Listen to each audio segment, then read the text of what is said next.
Hi, I'm Ed Leahy. I'm the head trainer at Chicago Fly House, and today we wanted to talk about rigging inspections.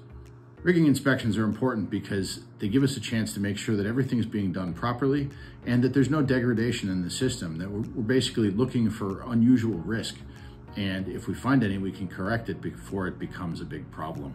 Rigging inspections tend to reveal things like the wrong hardware being chosen at installation, or maybe it wasn't installed correctly.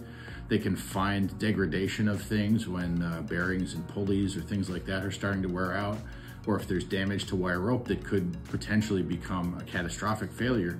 We want to catch all of that before it happens. We want to make sure that the people who own the equipment, that the users, have the ability to work confidently and really know that their system is up to snuff for the use that they're putting it through.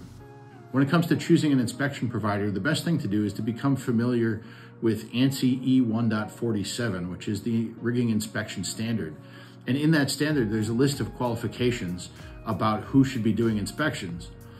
Now, I'm going to say something that's slightly controversial, which is that I think anyone doing a rigging inspection is better than no one doing a rigging inspection.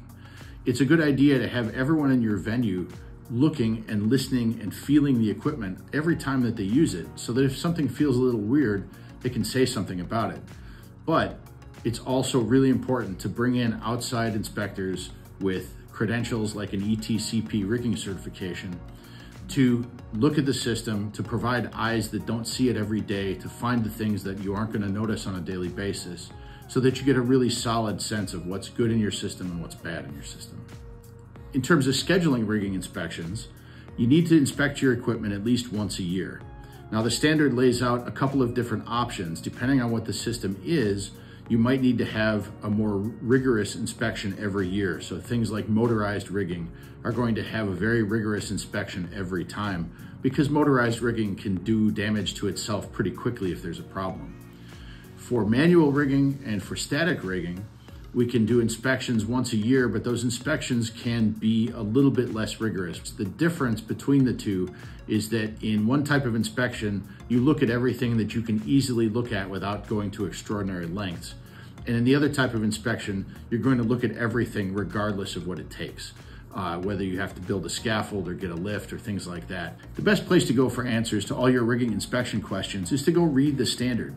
It's ANSI E1.47. and you can get it from the Technical Standards Program at ESTA. You can go to tsp.esta.org, and you have to give them your email address, but then you can download and read any of the entertainment industry standards. They're all available for free thanks to generous donors to ESTA. It's a great resource, and I highly recommend you check it out. Thanks very much.